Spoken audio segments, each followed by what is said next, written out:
Hi, I'm Annie Botticelli, and welcome to my discussion about how we can better understand what is happening in these crazy times in our world through looking at the astrology.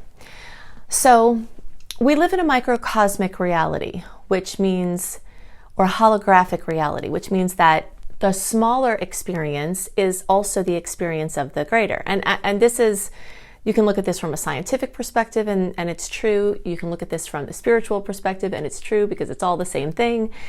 From the Emerald Tablet, the words as above, so below, as below, so above, showed us how ancient people understood this holographic nature. So the things that are going on a microscopic level, on a viral level, something you have to see in a microscope, out to the cosmos are all the same thing, okay? So in order to understand what's happening inside of us, what's happening in our families, what's happening in our communities, what's happening in our world, we can look to understandings of the stars to help us use that reflection to grasp the concepts and the themes and the storylines and the lessons and the opportunities that are occurring in this time. Okay, so another example of this holographic or microcosmic experience is that you as a person have the blueprints of your being in your DNA. So a small speck of blood has the whole you in it. Okay, so this is this understanding of seeing things on these different levels as being the same is going to be very critical to follow as I move through this discussion, as we move through this discussion. So the first thing that I want to start out with is a little timeline. I'm going to use the astrology chart to show you what is happening. The first thing to know about what is happening, I hear many people saying or things being written that the coronavirus has caused the markets to fall, etc., and all of this. I don't really see it that way. I see that there has been something brewing, things brewing for a long time in the systems of the world, okay? Let's just start by looking at the chart here. Systems are shown in part here, great part, by the 10th house and the energy of Capricorn. Capricorn relates to our skeletal structure, so it's actually like the thing that holds everything up, you know, and so if you imagine that, like the health care industry, the governments in the world, all of the government systems, the markets, you know, the financial markets, the bigger picture, the international trade and relationships, all of these are systems, and they're very much related to this energy of Capricorn. So these 12 signs that are related to these 12 houses, one house is related to each of the signs, are fields of experience, energies that we all experience as humans. Nobody gets out of anything, okay? We all have all of these pieces within us. And if you look in our charts and in different periods of time, different parts of the 12 archetypal energies are showing up. But we all have everything, okay? But what makes us individual and what makes us different from a rock, even though we're made of the same elements as a rock is made of, is the ratio of the elements. That's what differentiates us from different organic matter. And so this goes the same with the energies in the chart, okay? These archetypal energies that have storylines that have been brought to us from mythology. We have been led to believe that time is only linear. Okay, so something happened at this point in a timeline, something happening now, here's the future, it's moving on a linear timeline. But that's not actually the whole truth. There is some level of our experience that is moving on a linear timeline. But we also have a multidimensional reality where things are happening on different levels. And there's also a cyclical nature to things, where things happening before are happened before are happening again now. We think about, you have this experience of deja vu. Oh, this happened before. Yeah, well, everything has pretty much happened before. And the technology and the things that we've discovered, that's already been discovered before. So people in ancient civilizations knew things that we are now just figuring out. And that's part of why there's this visceral draw to these ancient texts and these ancient studies, because they figured things out. Things that were built years and years and years and years and years and years ago, when we think, well, we didn't develop that technology till this year. Well, guess what? They did develop the technology, and we're just catching up with it. So there are things that they knew that we are just figuring out. And one of those areas of study has to do with astrology and astronomy. Ancient people were wizards with astronomy. They understood this, and in ways that we're still figuring it out. So the mythological stories that are associated with the planets, okay, this isn't just like stuff in a kid's book of myth, just something to be amused and entertained. These are the wisdom tales of our civilizations, where the things that were discovered were passed down through the stories of archetypal energies. So what we're going to be doing is looking at some of this energy as it relates to what's happening now, so we can better understand all of the details. I wish this could be easy and fast. It's not. I mean, actually, I can't even say that. I love the details, but I know that some of you will wish this could be easy and fast. But this is a very complex issue that needs a very complex discussion. And so we're going to definitely be jumping into the rabbit hole here, as you can kind of see already. All right, so in the times when these planetary bodies were recognized and named, there were stories that went along with them as people. They're like personalities. They have personalities and they do certain things. And we need to have a little bit of a foundation in these players up here, okay?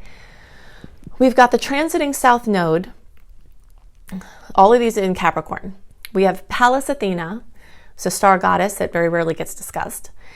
We have Jupiter, okay, so South Node, Pallas Athena, Jupiter, Pluto, Mars. Mars is here for a shorter time, but we'll include Mars because Mars is part of the storyline that's occurring now, and Saturn, who's just popped into Aquarius, but is going to be retrograding back into Capricorn and is a very huge part of the story that we have here. A very interesting note that I want to add here about these degrees, that Saturn has been moving. It was at 25 degrees, we passed through 25 degrees of Capricorn.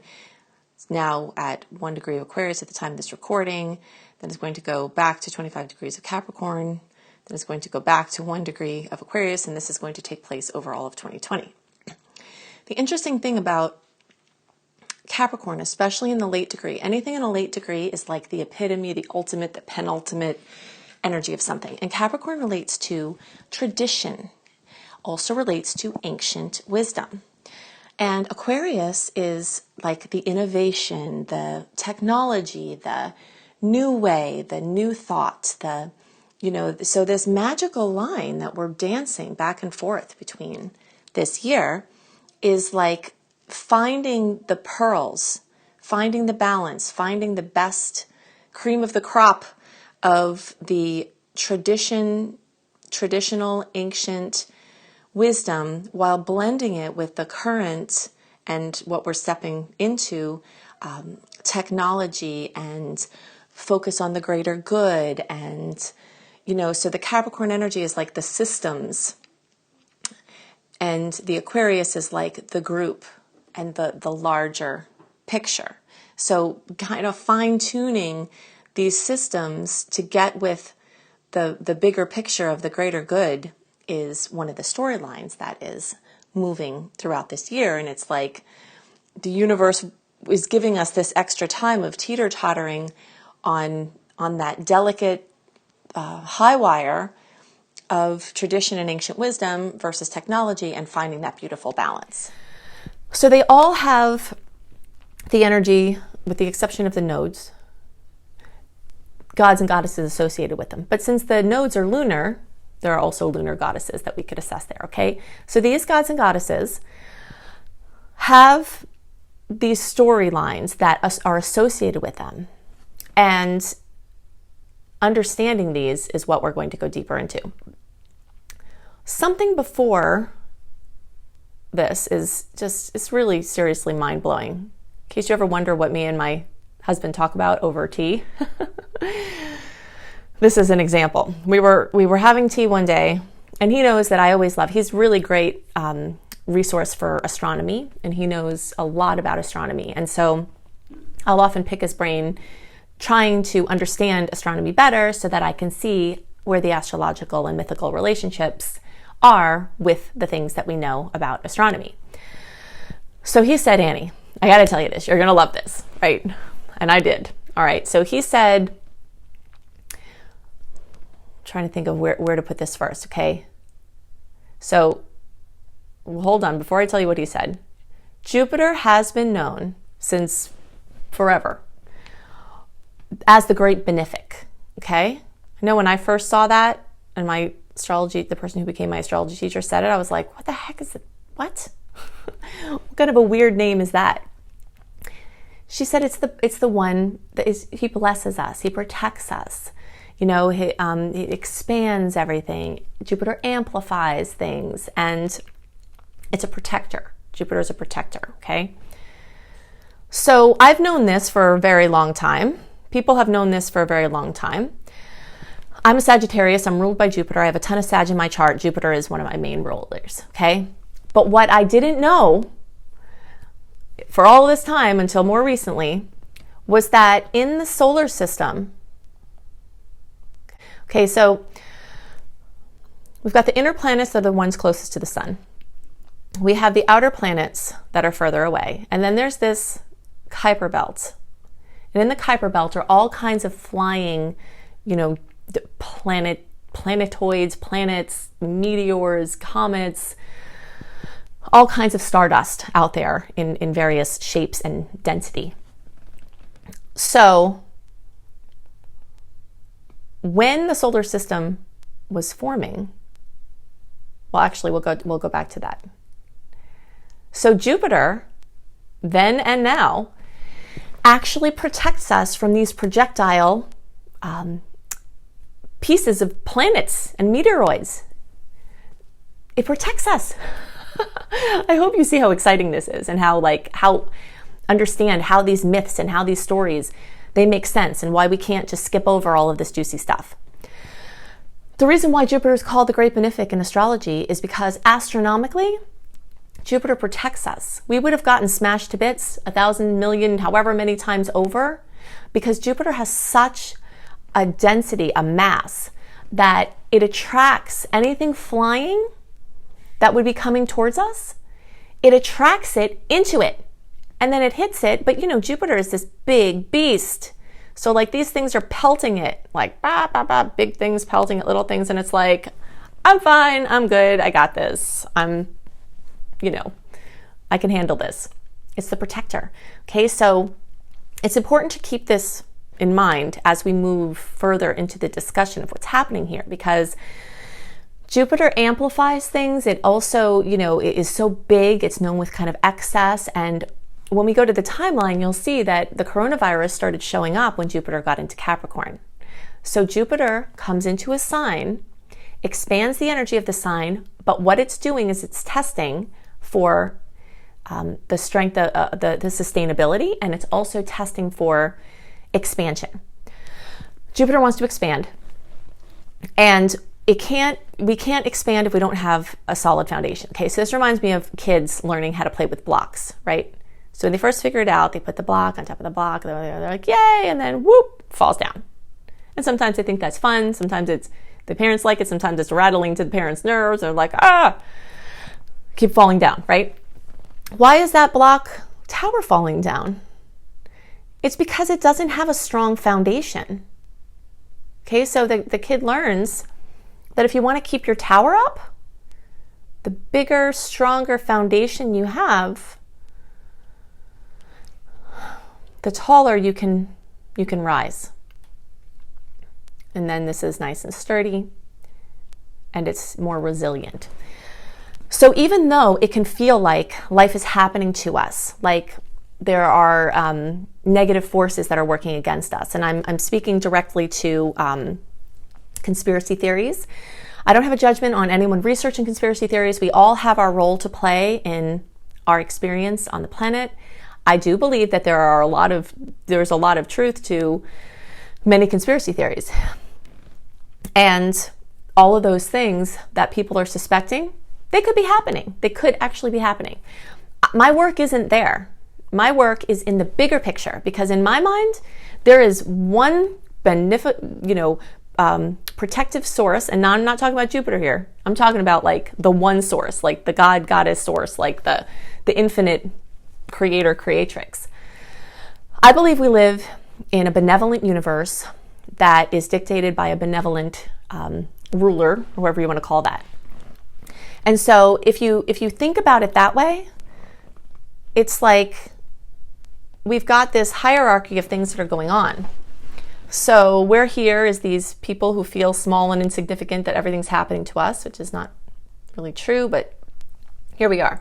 Then we have the powers that be that are like, ha ha ha, I know more than you do, and I have more money and resources, and I have an agenda, and guess what? I'm going to adjust things here. Maybe that's happening. But then, like way up here, there's the infinite, benevolent creator, creatrix. So there's always something that supersedes even these forces that seem to be intentionally working against us. So we can choose to align with this truth at any time we want, okay?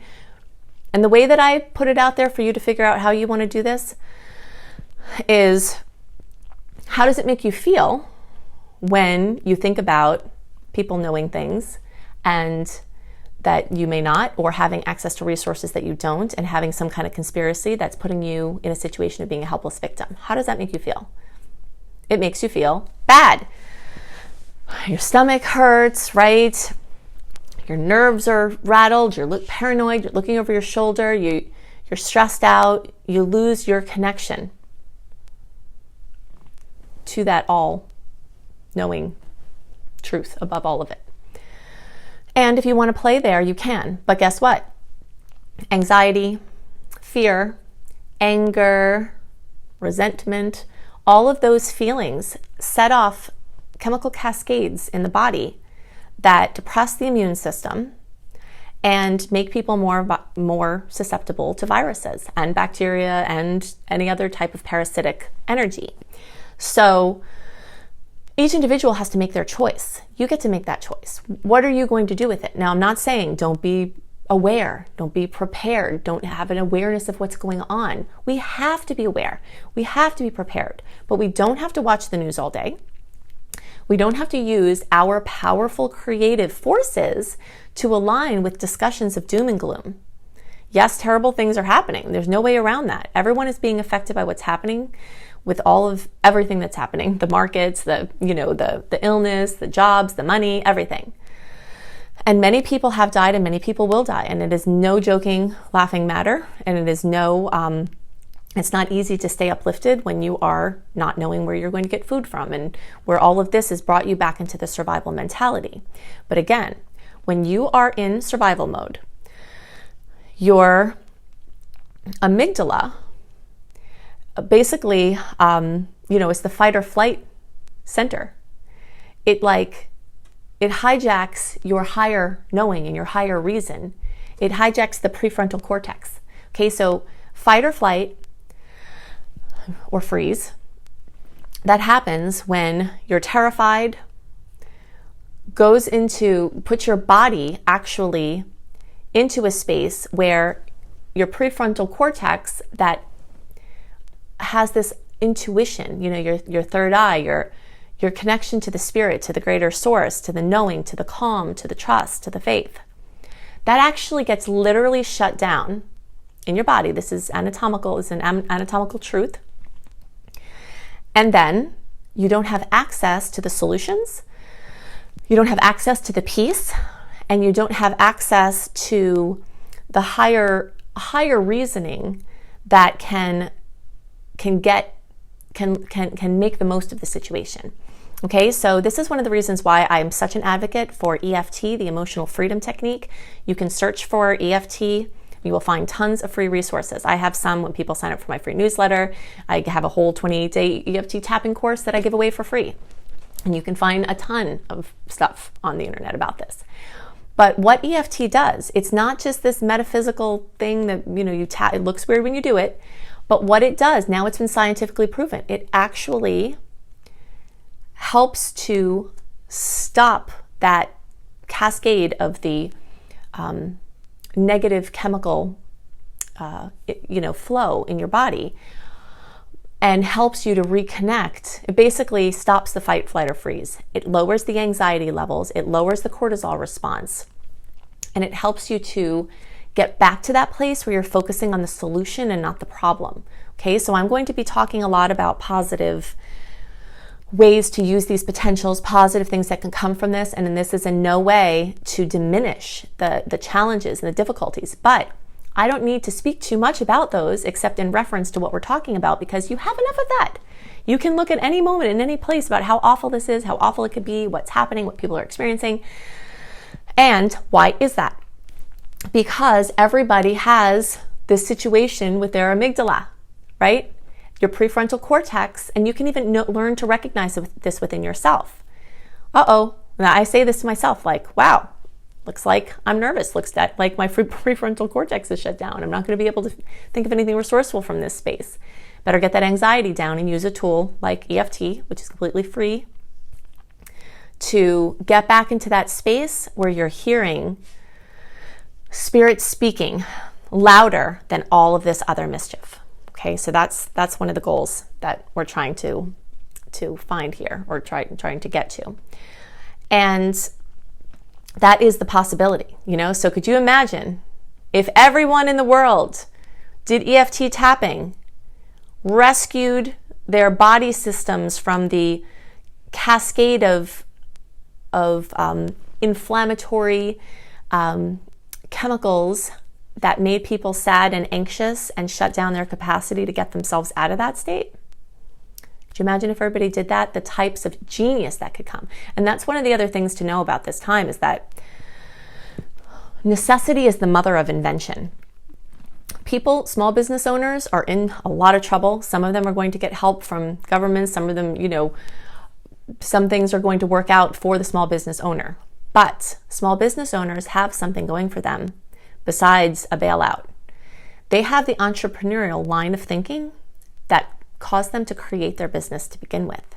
And when you can get out of the anxiety, you can use this energy of the Jupiterian expansion instead of the Jupiterian, staying in the excessive negativity. Okay, Jupiter's already brought into the forefront through exacerbation. Hey folks, here's the problem. This is what we're dealing with, right? And now we have a choice of what we're going to do with this. So just imagine if business owners, instead of individually worrying, being frantic, talking about what's happening to their business, if they got together with other business owners or anyone else, and really I'm putting this invitation out to all of you. Be prepared, be aware, do check-ins throughout the day to see what's relevant for your area and what you need to know about what's happening. And then consider shutting off your device, unless it's for means of connecting with people, to do something positive with this energy, use your resourcefulness, access your resourcefulness, and create some solutions. So many genius inventions and ideas and businesses are going to be spawned from this time. That's something else wonderful about this Saturn in Aquarius. Okay, so we'll go back to that, but let's talk about, see where I want to. All right, so basically this Capricorn energy has been breaking down systems, but also other systems have been developing in the tributaries. All right, there's so many things I want to talk about, so I'm not sure. See. All right, let's talk about a timeline first, and then we'll go back to all of these pieces. So we had beginning of December 2019. we had Jupiter go into Capricorn. Now, when Jupiter went into Capricorn, it already was meeting these others. South Node, which has a lot to do with karma. Pallas Athena, which has to do with accessing your superhero self.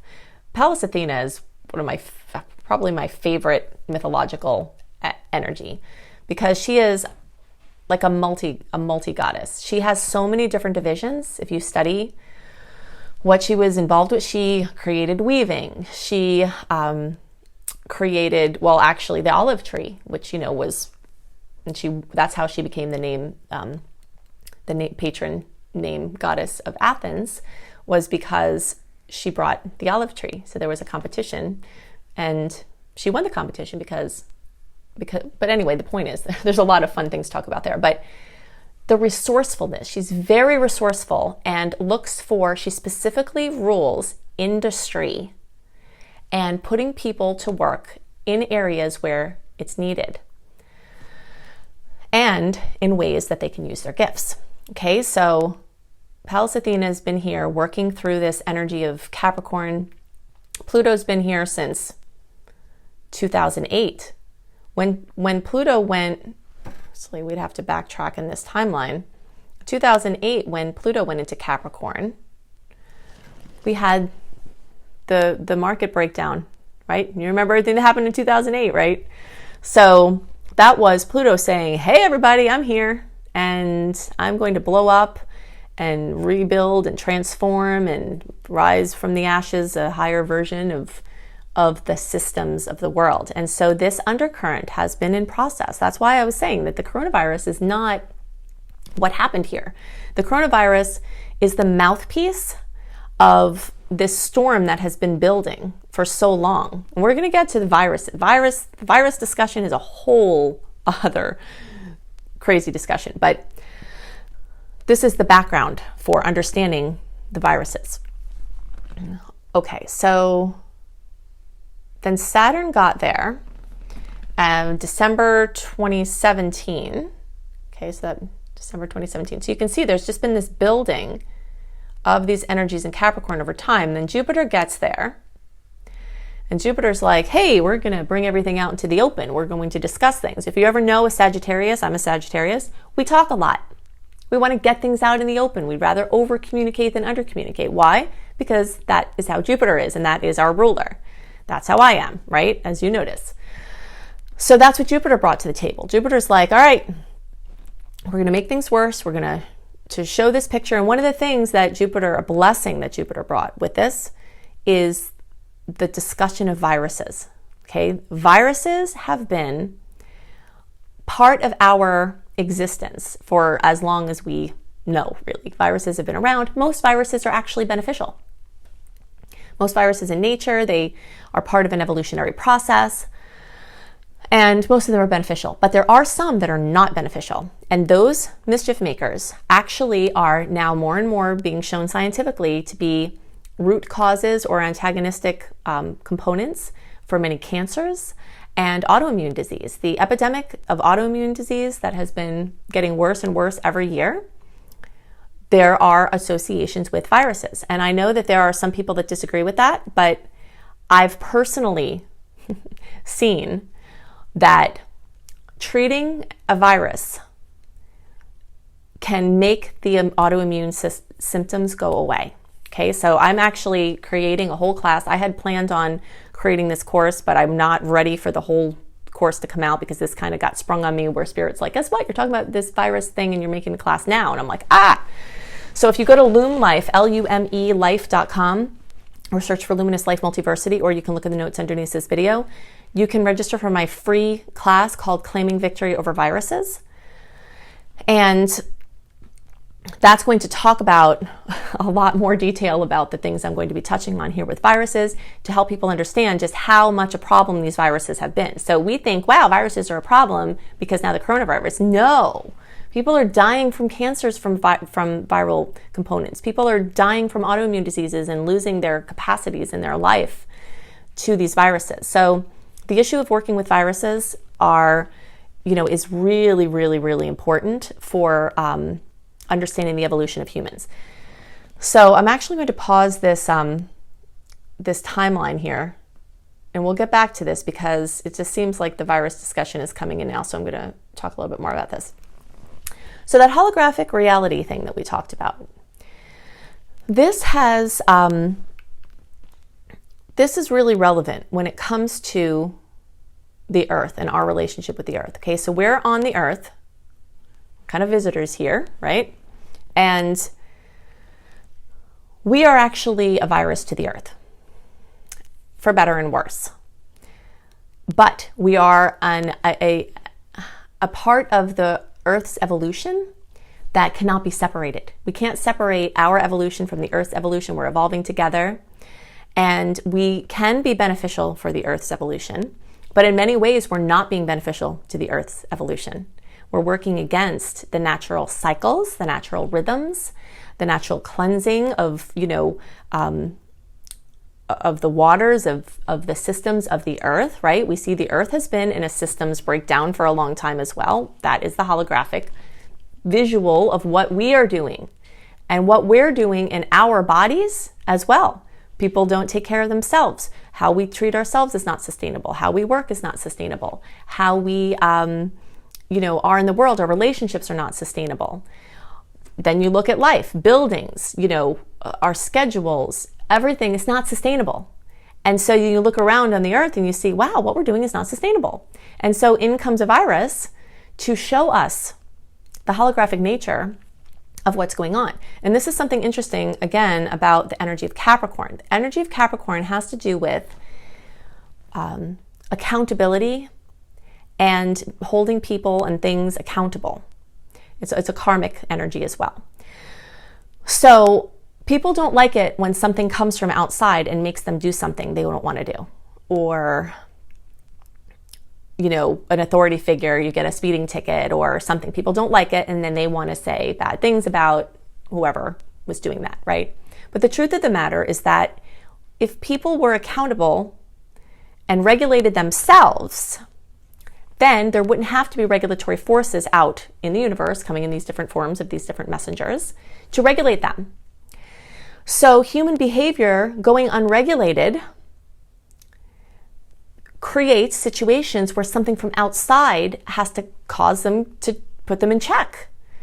And this is part of the main story of the virus. So this understanding of the virus on this holographic level is really critical, okay? Because the more we are living in sync and living sustainably, the less mischief can come for us from the viruses. And so it's kind of like for instance, Epstein-Barr virus. Science estimates that at least 95% of people have the Epstein-Barr virus in their blood. It's there. Pretty much everybody has it. But for most people, it's just dormant. But for certain people under certain circumstances, and usually high stress, not taking care of themselves, overworking, not eating the right foods, not living sustainably, energetically, the virus finds its weaknesses. That's what viruses do, right? Even if you remember Wreck-It Ralph, right? The viruses find the weaknesses to bust up the system. So we can look at that like an evil force, or we can look at that as a stern babysitter where its presence is always there. And that's what's going to be happening with the coronavirus, is that we are going to get out of this. You know what I'm saying? We're not going to be in isolation forever. There's a timeline here. I'll show you. I'm going to write down the timeline, but just know that at least over the next year, the factors that brought all of this to a head are still very much in effect. And that doesn't mean we're going to be in isolation for a year. It just means that getting to understand the virus energy as a new norm of living in certain ways, like washing people's hands. How many people do you know that sing the happy birthday song for 20 seconds while they wash their hands with soap to kill everything that's on there, right? Most people don't do that. You see people in the bathrooms, they're not doing that. I mean, hygiene, the hygiene system, like the sanitary systems, all of the things that we knew weren't quite right. are all coming to accountability with this Capricorn energy and all of this catalyst from everything lining up together.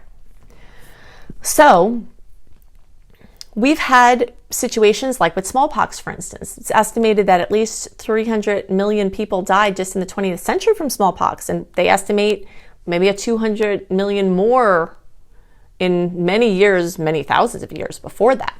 Smallpox was around. Even there was proof of smallpox in an Egyptian pharaoh that was buried. So like these viruses have been around, and they've been plagues, and they've had messages for humanity that may be different at different times, but has the same story. Something else that sets up a really beautiful, hospitable environment for viruses to proliferate is wartime, and war energies, and people battling with each other, and people battling with themselves. That sets up an energy of hospitability. Okay, and this is, again, like when we're talking about viruses, this is a highly contagious virus, but most people that get it are not going to go to the hospital. Most people that get it, it's going to be long, and they're going to be like, wow, there's a lot of sputum. But they're going to be fine. Okay, that's the other thing to remember, is that we're not going to have 300 million people die from this. I don't think we are, like the smallpox, and this is going to pass. But its presence and its lessons are going to get woven into the new infrastructure. So the new infrastructure is going to this is like, just like viruses weave their way into our DNA, RNA, expression. That's what this virus is doing. It's weaving these messages and these opportunities and these lessons into the system that's being built now. Okay, so that's the point of it. So in that Claiming Victory Over Viruses course at loomlife.com, I'm not going to have all of it ready at the time of release of this video. I'll be adding to it over time, and I'll be inviting other people who know about viruses to contribute as well. But in there, I'm going to talk about a lot of ways how you can use vibrational matching. Like, for instance, if you go to a picnic and there's salmonella in the potato salad, and everyone has potato salad, but only 2 people get it, and then one of those people go to the hospital. It was because their bodies weren't a vibrational match to host the proliferation of the salmonella. And so this virus is the same. You might catch it, but the way that you experience it is going to be individual depending on your particular lesson with it. And that's something else interesting. People ask, what's going to happen when? Well, we live in a big world with people speaking all different languages in different time zones, with different government systems, with different medical systems, and different timelines for their experience of what's happening in this cascade of the virus. So Jupiter, like for instance, on April 4th, Jupiter and Pluto are going to get together. Wow. So Jupiter was causing all this mischief, and it wasn't even connecting directly with one of the other planets that are involved here. Now it's going to, and it's going to be like, but remember we talked about Jupiter as a protector, and this is what we have to keep in mind throughout this, because Jupiter is seeking to protect us by showing us the weak links, so that we can build the foundation and stronger systems so that we're not susceptible to these situations again. But it's a multifaceted, multidimensional, all-encompassing type of restructuring of the addictive virus mentality that is part of the process of human evolution that's related to the viruses. So on April 4th, when Jupiter and Pluto get together, and they're going to get together multiple other times this year, it could make some things worse. Okay, so it could make things worse in certain areas, certainly in the United States where things are increasing here, whereas in other areas, maybe in China and, other places that have had their isolation going for longer or done different levels of isolation, they could start to see improvements. So there's no one answer as to what's going to happen at any different time, because the experience of the combination of these potentials can be very subjective, and there are positive and negative potentials. Okay, so it's just while someone else is having it amplify, where it's like Jupiter's going to be like, boom, bring the big boom. Jupiter could also be bringing, information on treatment. Jupiter can bring a discovery. Jupiter can bring, healing, or, something positive as far as solutions. Okay, so all of this is going to be happening at the same time. All right, so now, I know I keep referring to this timeline and giving you little pieces, but you can see how all of this information is really important. Okay, so in 2008, we had Pluto getting into Capricorn, reworking systems, breaking them down. Then we had Saturn join in 2017 into Capricorn. Right, so this is where all this is going on. Okay, so then Jupiter went into Cap 2019 December, okay? And then Saturn and Pluto got together on January 12th. So we definitely saw a worsening here when Saturn and Pluto, two of our big players here, okay, so this heavy hitter and this heavy hitter, they joined.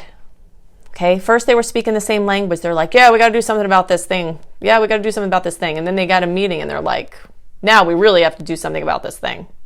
And this is an exacerbation, January 12th, Saturn, Pluto. All right. Now there are also going to be meaningful Mars connections. And I told you Mars is a big part of this. Mars in mythology is the god of war. And, you know, there's aggression, and as I told you before, there's anger. So anger and hostility in the world, you know, people turning on each other. And this is something else to know. You know, you can look at wonderful apps like Nextdoor. They've been such a blessing in this time. And you can see how, with the amygdala, you know, hijacking the prefrontal cortex, how people coming from fear, then they turn on each other. And they argue, and Mars is part of this component as well. But the more that happens, the more it creates a virus hospitable environment. It's about being hospitable. So people can get this and still not be very hospitable, and then the virus is going to be like, I'm out of here. I'm going to proliferate here. I'm going to go to somewhere else where it's more comfy for me. So you want to make your being, your mind, your heart, your body, your environment not hospitable to a virus coming in and saying, this is comfy, I'm going to hang out here for a while. You want them to get the heck out, right? So Mars is part of this, and the anger and all of this and the anxiety, that's like breeding ground for viral proliferation. Okay, so those timelines that I told you, so April 4th and then June 30th, and then November 12th. These are big ones to watch, okay? Because that's when Jupiter and Pluto get together.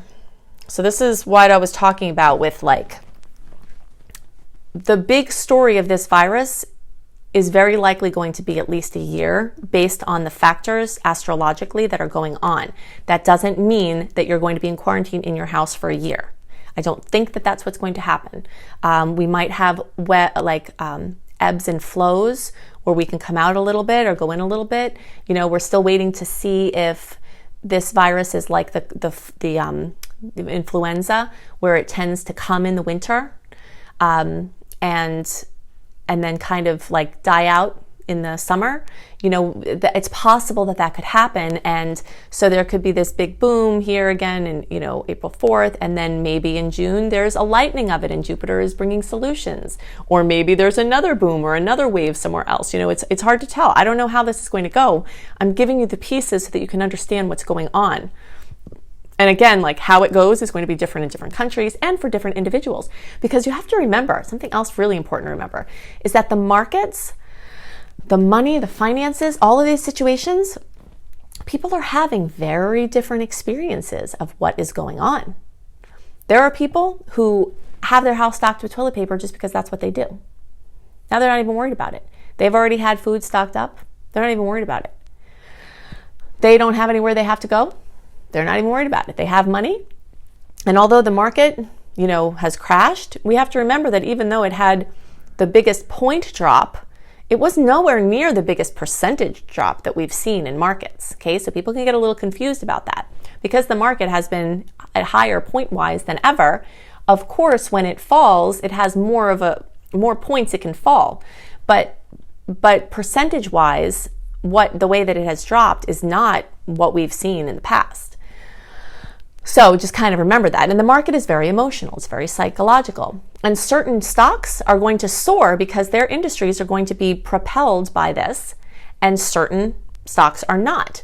But for the long-term investor, I know there are certain people who have their retirement, and this there's no easy really answer to this because the markets will come back, but it could take time, especially depending on what your particular portfolio looks like. But it does, again, speak to strengthening that foundation. Remember the kids blocks thing that I built, okay?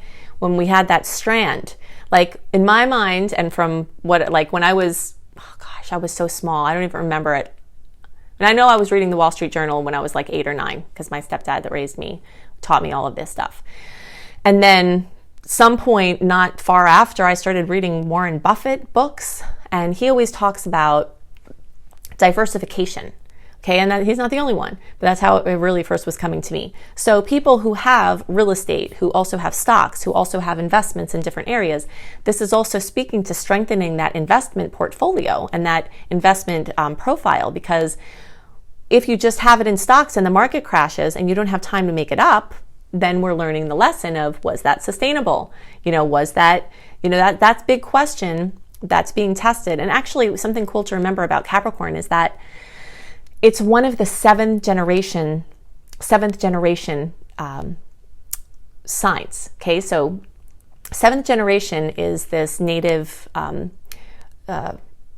belief that we should steward the earth. We should act as if, or work, take our actions with the thought of how it's going to affect the next 7 generations.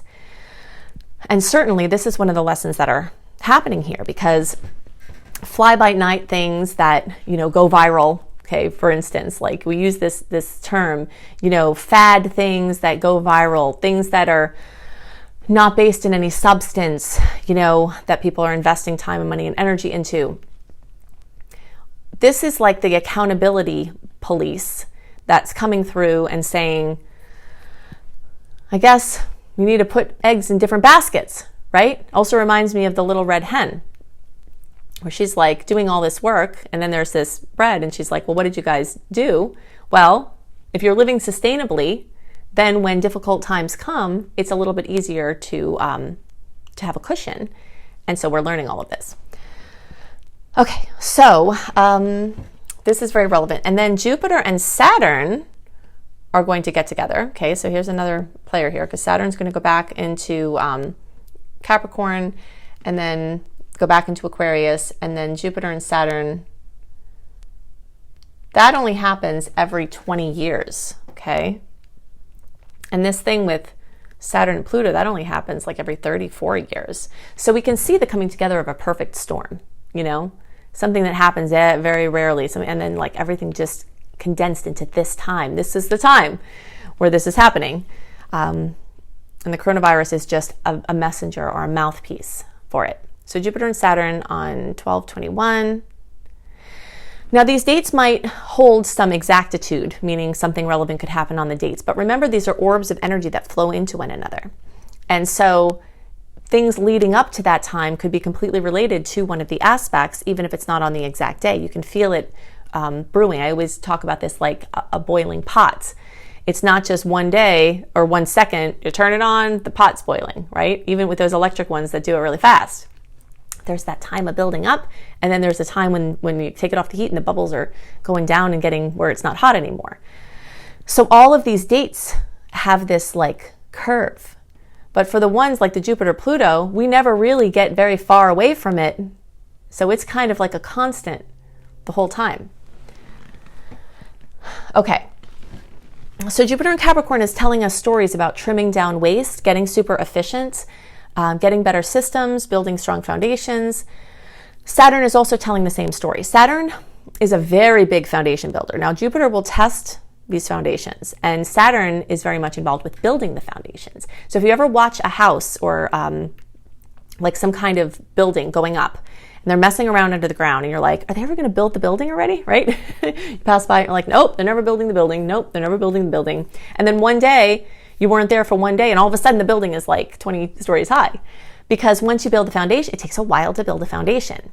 And that's what's getting put into place here. But fortunately, this this tributary story that I was alluding to before has been in place. Okay, so we've had, and we still have, what we call the mainstream, right? It's like what people do, it's what people accept. It's the mainstream. Well, there have been people like me, for instance, who have been dwelling here in a tributary, right?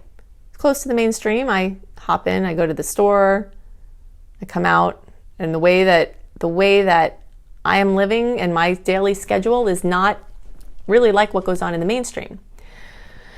And so there are a lot of other people that have been building these tributaries. Tributaries are parts of rivers that run alongside and kind of branch from it. And sometimes they weave in and out, you know, if you follow them. So this period of time, crisis, is a really beautiful time in the way that the tributaries and the mainstream sort of commingle more, which strengthens the power and adds to the resources of the whole. So the things that I've figured out that I'm sharing with you have been because I've been, you know, in this tributary, and I haven't been as affected by the consciousness of what goes on into the mainstream because I've separated myself from it, because I know about this amygdala response and the fear and watching the news all the time and seeing what the next thing is and staring at the stocks going up and down and like just this constant, you know, way of being. And then what time is it? Okay, I gotta go work. And, you know, like just the constant stress that our whole system is based on. Now, isn't it interesting? And while there will always be jobs that they're 9 to 5, you got to go there, that's how they are, and some people really enjoy that. Some people like the structure and it works well, and they fit well into that, and it works. But what this whole situation is opening up, and here's where we take the eclipses in. Okay, so the eclipse cycle in Sagittarius and Gemini, they are coming in at the same time in between this boom of this timeline, so that June 30th time when Jupiter and Pluto come back together. And as I always talk about with eclipses, if you follow my work, 4 to 6 weeks, even sometimes 8 weeks before and after an eclipse is like eclipse season. So every 6 months we have an eclipse, and every 1.5 to 2.5 years it's in a different sign polarity. And so there's storylines that go along with that, and they're working, and then during the eclipse time it comes out into the forefront, and then it kind of fades into the backdrop, and then it comes out to the forefront. So all of this is gelling in, you know, between April and June and July when the eclipses occur. And so we're in prime time for this Sagittarius story. Okay, so what is Sagittarius? Sagittarius rules different countries, different cultures, different languages. We had a way of being, and also rules education. So and churches and spiritual studies, etc. So we had a way of being internationally with travel and going back and forth and all of that, right? And I do think that we will have normalcy where people can go to different countries again. You know, this storyline of the coronavirus is going to be a problem for a while, and things are going to be uncomfortable, and measures will be made, as I talked about, like it'll weave its way into our being, just like 9/11, the things that happen there, like it gets woven into how we do things, the security systems, like we learn lessons from that, and then it gets rebuilt into the system. But we're not going to be on you know, isolated completely from different countries and not being able to go back and forth forever. That's not going to happen. But what is happening is that people are seeing with education, with travel and international connections, how many different ways we can do this by distance, so that we have options for when it's appropriate to do this. You know what I'm saying? And the education system is another big system that has been in need of a major overhaul. So educating kids from home, I'm not saying that they're never going to go to school again, but having to go through this, many people who have their kids at home, they're going to keep them home, you know, and many schools that have implemented these online learning systems, they may remain as options for children to learn that way. And this is going to completely rework our education system. It's completely reworking how we're sharing information. And that's how the eclipses are coming in. Fortunately, the eclipse cycle is in Sagittarius. Guess what rules Sagittarius? Jupiter. Okay, so here we go with like solutions, figuring out, you know, creative resourcefulness. You know, I really want every one of you to remember the powerhouse of creative God stuff that you have in you. Your body is a temple for infinite spirit. It's a sacred place that's meant to be revered and cared for. And honored as when you go into a church or some place of worship. Like people are like on edge. They're, not in a bad way, but like, I don't want to mess anything up. Everything's so beautiful. Everything's so, there's so much reverence. I mean, I know many times I've gone into a place of worship and I've just cried just because of the beauty and the painstaking effort that people put in with their devotion. They're very, very powerful places. But the church is like, you are the church. Your body is the church.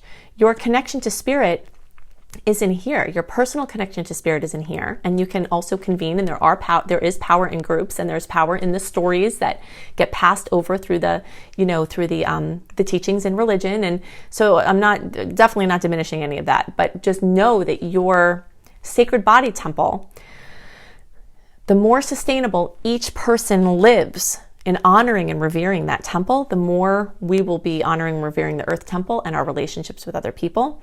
And the more that the systems will be built, with a currency of awareness instead of the things that have been laced into it. We have a lot of currency of fear. So this gives us an opportunity to change the energetic nature of currency into something that has a different vibration, and our experience of it will also shift. Now, it is also interesting that Saturn moving into Aquarius brings this social distancing thing, because if you know anyone who's in Aquarius or who has notable placements in Aquarius, they have a part of them. Now, this is just, our sun sign is just a very limited part of ourselves, but this is a notable trait, okay?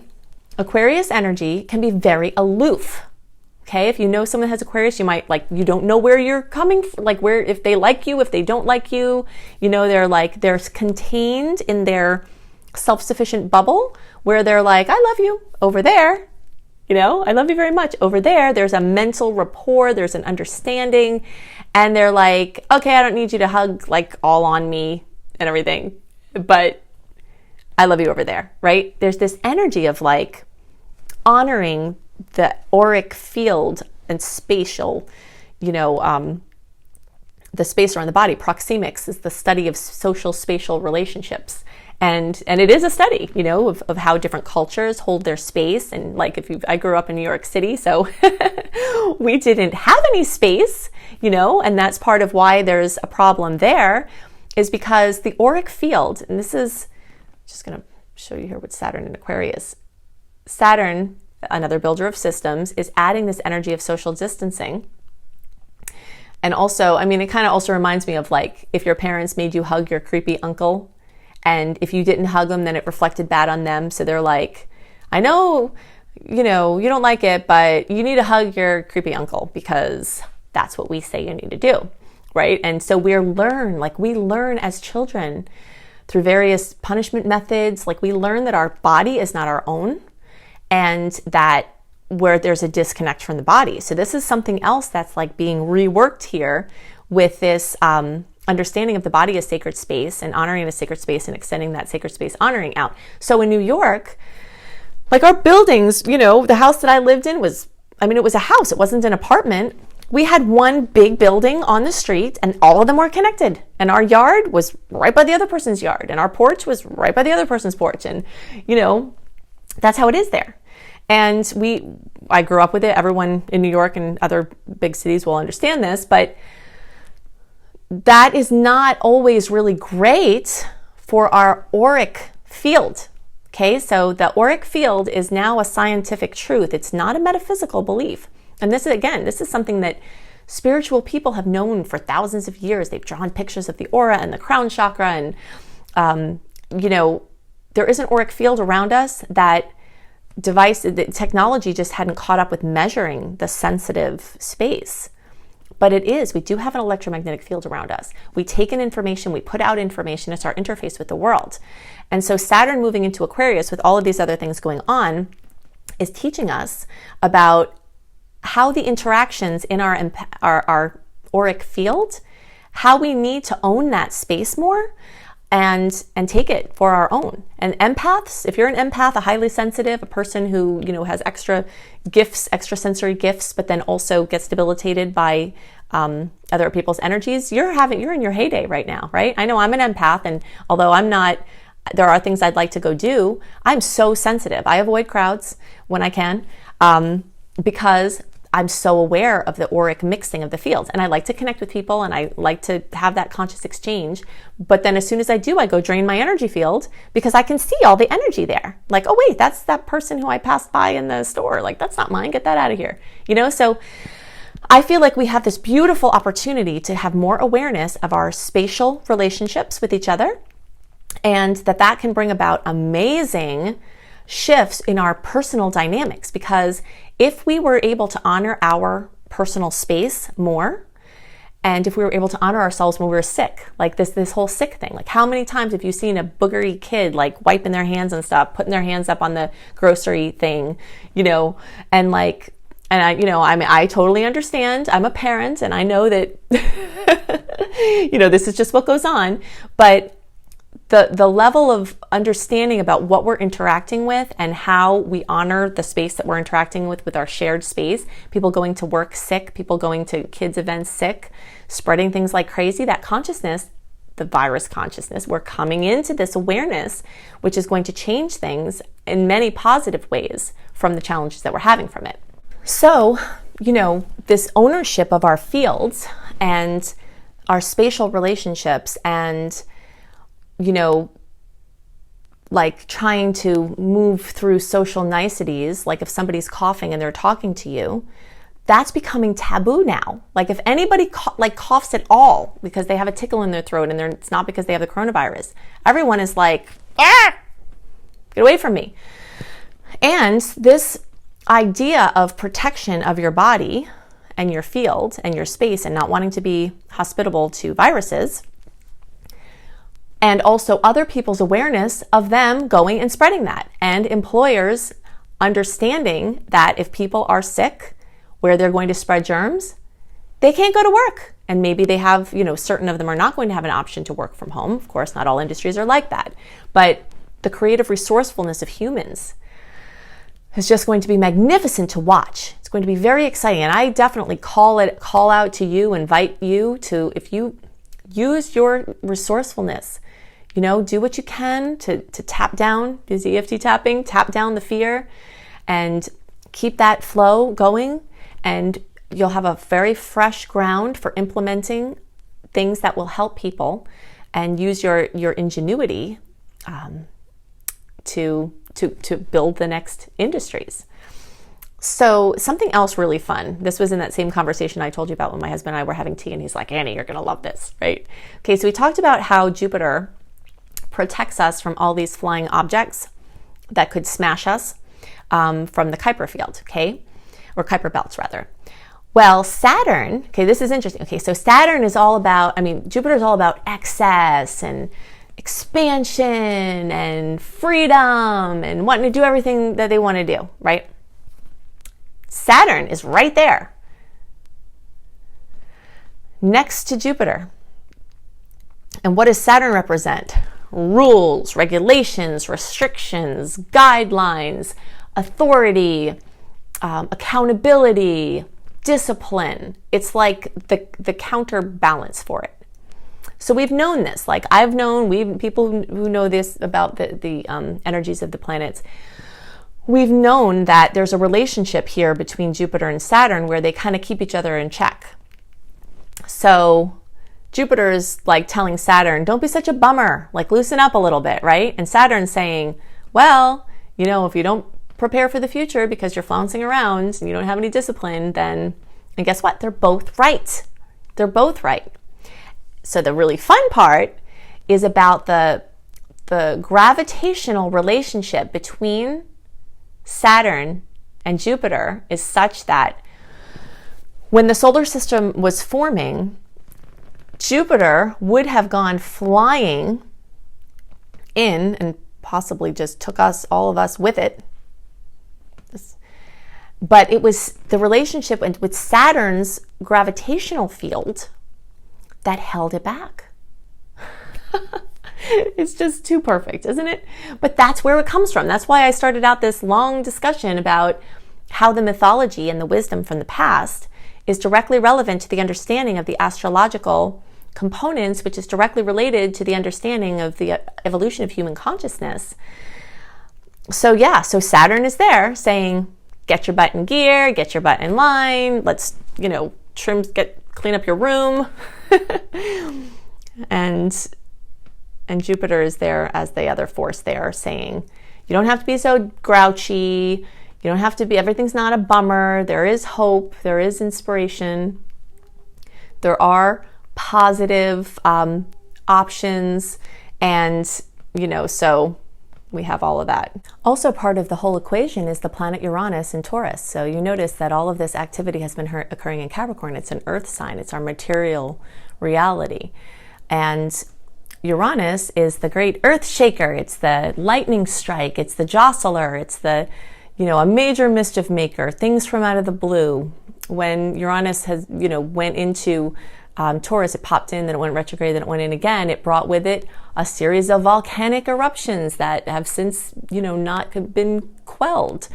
And so there's this energy of the earth shaking and the systems of the earth being volatile. And again, this is a holographic reflection of our systems being volatile. So the other side of Uranus, though, is innovation and is also futuristic ideas and things that, because Uranus rules Aquarius. So the energy of Aquarius, Saturn's going in Aquarius, Uranus, rules Aquarius. It's talking about this cooperation within the systems and the creation of systems that are in cooperation. All right, so the next thing that I want to talk about, actually, get that out of here, is that every part of the body has, and this is based in Chinese medicine, has an energetic emotion. It has an emotion that comes with it, or it resonates with, so like the liver is anger, and the gallbladder is resentment, and those are getting really, really activated as we know, right? And then the lungs have joy, right? Our heart and our fourth chakra area has joy and, very positive energies. But the negative component of it is grief, okay? Grief has a vibration. And the vibration of grief is part of what makes people a vibrational match for the coronavirus, I believe, because it targets the lungs. And it just makes like a beeline. It like bypasses everything. So it goes right for the lungs. That's something that's very unique about this particular virus. It like bypasses everything. Some people have some stomach things that go along with it as well, but it like goes right for the lungs. So people who have compromised lungs are more susceptible to having issues with it.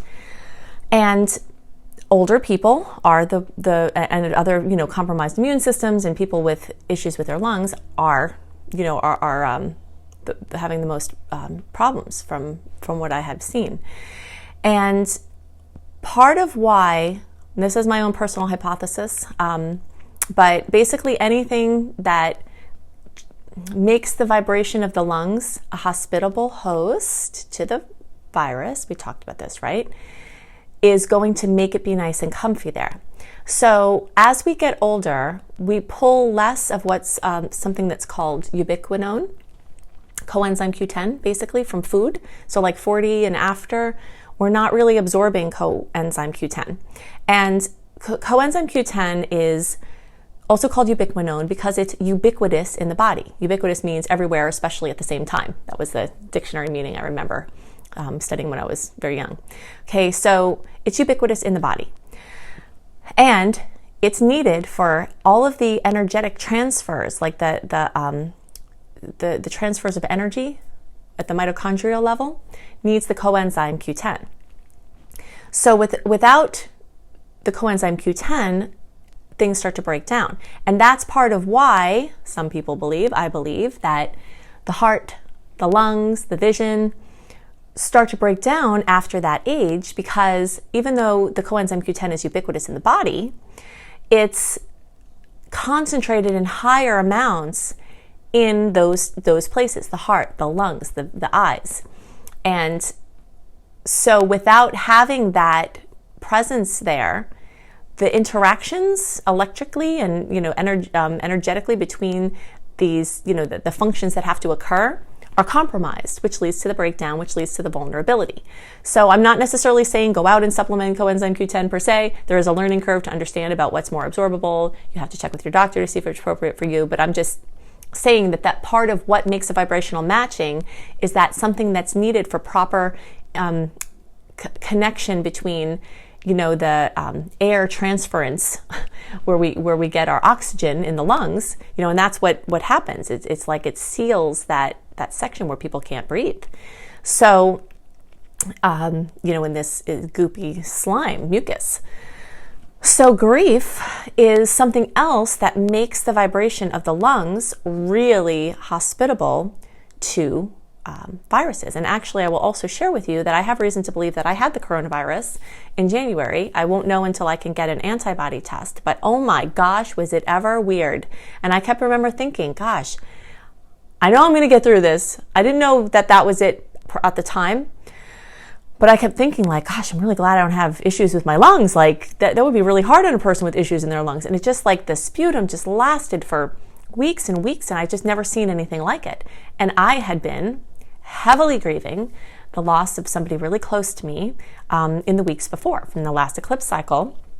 And I was a pure vibration match for that to come in. And, so these are things that, so if you think about it, humanity has a lot to grieve. We're grieving being out of sync with the natural rhythm. We're grieving being out of sync, whether we realize it or not, with nature. We're grieving, past relationships. We're grieving our current circumstances. We're grieving things that are, certain people have done to other people and all people are doing to other people. And just, there's a lot of unresolved grief in the human state. So something that targets the lungs like that definitely, is going to affect a lot of people. And I'm sure I wouldn't be surprised if millions of people get this virus. But most of the people are going to get out of it. Okay, so that's the most important thing to remember, is that most people are going to get out of this, and there are these lessons that we get to learn. So, so back to this discussion about this, this relationship of us being a virus to the Earth. We are a positive part of its evolution. We can be part of a program and a steward. Like I was telling you before, I see these viruses that are just kind of present. They're like babysitters. They're saying, don't get too stressed, eat right, stop eating crap, don't eat things that make your resistance low, deal with your emotions, deal with your mental perceptions that are causing you grief and other problems. It's like this babysitter that's sitting there all the time. If you get off of what you're supposed to be doing, you might get a little reminder about how we have to keep the discipline with keeping our systems strong. But one of the things that the virus has brought is an environmental reset in many areas. I heard, and I don't know if this is true, but that dolphins were back in Venice in Italy, and that the waters are getting clearer. I don't know if that is absolutely true, but if it is true, it makes sense that, again, the way that we're living, and I'm not just saying Italy, this is everybody in the world except for the people who aren't, basically, are living in a way where we're not realizing the pollution of how we're polluting our host. See, the Earth is our host, and we're the host for the virus. So is the virus going to be a steward for you to stay on track, or is the virus going to be a plague to you? I think that that there is a storyline there for each person to feel empowered to be able to work with on that level. So this idea of vibrational matching, there are things that the body just doesn't like. Sugar, alcohol, drugs. Sometimes people need certain medical drugs, and that has to happen sometimes. I'm not talking about those. I'm talking about recreational drugs. I'm talking about things that are not benefiting you, your body systems. All of these things are things that increase this vibrational matching. A harried way of running around, stress, anxiety, not minding your auric field and keeping your auric field clean, not keeping your hands clean. You know, it's interesting too, because I'm always talking about the unseen realm. Like that's more real to me than the seen realm. What we see is just such a small fraction of what is. And we see this all the time because people are making discoveries right and left of like, oh, this thing, we're discovering it. Well, guess what? It was there all the time. We just didn't know about it. So if you extrapolate that out, you can assume that there are so many things that we don't know about. There are actually more things that we don't know about than things we do know about. So when we dwell in these lesser seen realities and dimensions, it lends itself to working with and understanding these viruses because they are in this lesser seen realm. But if you just bring that consciousness to your being, like a person can have a virus mentality, a viral mentality.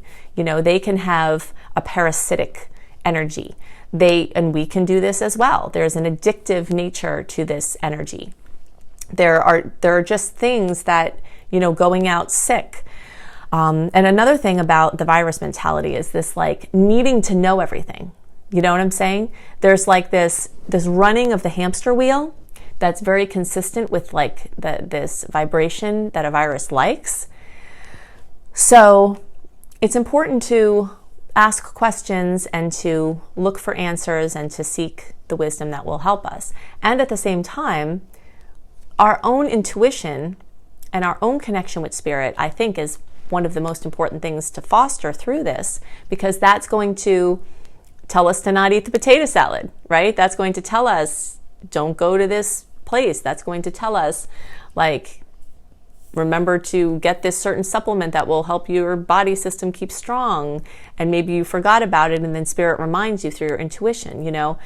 The more we can stay relaxed and keep the anxiety levels low through tools like EFT and other methods, the more we can hear spirit when spirit is speaking to us, and the more we can fill in the spaces of the uncertainty, of the unknown with all of this, that we can find the peace. You know, I really believe that even through this madness, it's now more important than ever to find that peace and find that spot that you can connect to remember there's a bigger plan. The hand of the divine is at work even through this, regardless of whether the conspiracy theories are right. There are energies above that we can connect with and work with to bypass. And remember that inside of us we have an imprinting that attracts certain experiences and perceptions to us, and we can use the way that we're experiencing things and the feelings we have as our guidelines and our map. So this idea of owning our space and guarding our space is very critical. It also really necessitates looking into the digestive system. Most of our immune system is housed actually in our digestive tract, and there's always this ongoing either battle or kind of stalemate, or this cooperation of bad bacteria, parasites, you know, basically bad beings, and the superheroes, so the good gut flora, the probiotics. And there's this constant like balance where you have to keep the good guys in more abundance than the ones that can cause mischief. So we have to remember this also with our consciousness and people we spend time around, and the types of things we watch and the types of energies we take in. If things get out of balance, then that's part of what makes us really susceptible to viral issues, viral proliferation.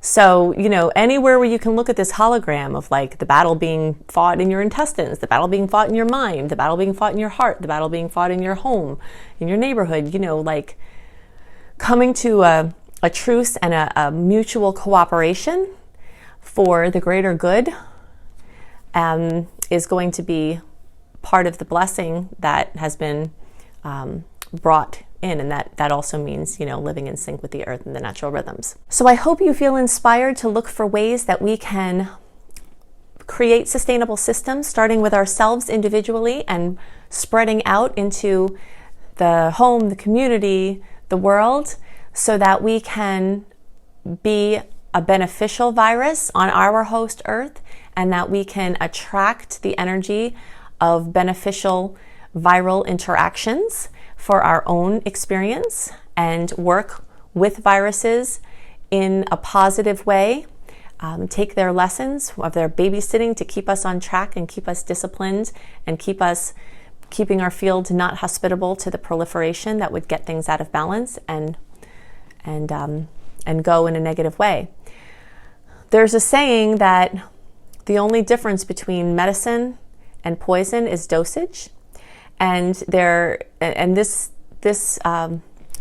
way of looking at things can also be applied here. So we're going to live with the things that seem like negative forces. We live on a planet of duality.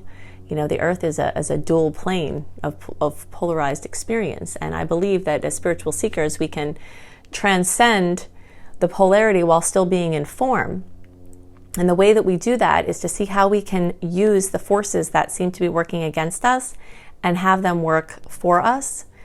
And so this is very beautifully exemplified in the art of Aikido, where instead of engaging in combat to fight, you use the force of the person's force running at you against them, which makes you be able to smoothly flow out of the situation without even interacting, per se.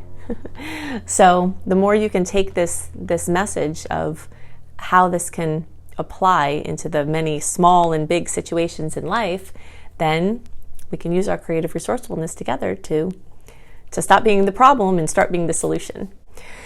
So I hope that you found this helpful. I know that it was a lot, and for those of you who've made it to the end, congratulations, because I know things have gotten a little bit intense. But I really hope that you take this consciousness and this empowerment seed of knowing that you have opportunities to connect and improve your relationship with yourself and with spirit and with others, and to be a positive force in the world and use your resourcefulness rather than staying in anxiety and fear. Use that creative power for solutions. You can see more of my work at AnnieHelpsYou.com. You can just search in any internet search for Annie Botticelli and you'll see all of my websites. I have courses through my school, Luminous Life Multiversity, lumelife.com, L-U-M-E life.com. You can see a lot of different links of things that I can further assist with. Most of my resources are free, so you can check all of those things out in the notes below the video. I hold the vision for wellness, positivity, awareness, expansion of positive consciousness with the discipline and the balance that we need to move forward to create these systems that will be the new tomorrow.